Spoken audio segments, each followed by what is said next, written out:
کر دے اور ذبح سے پہلے یہ دعا پڑھ لیں، انی وجہت وجیہا للذی فطر السماوات والارض حنیف وما انا من المشرکین، ان صلاتی و نسکی و محیائی و مماتی للہ رب العالمین لا شریک لہ وبذالک امرت وانا من المسلمین، اللہم لکا ومنک بسم اللہ اللہ اکبر۔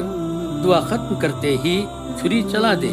قربانی اس طرف سے ہو تو ذبح کے بعد یہ پڑھے، اللہم تقبل منی کما تقبل کا من خلیل کا ابراہیم علیہ السلام و حبیب کا محمد صلی اللہ علیہ وسلم۔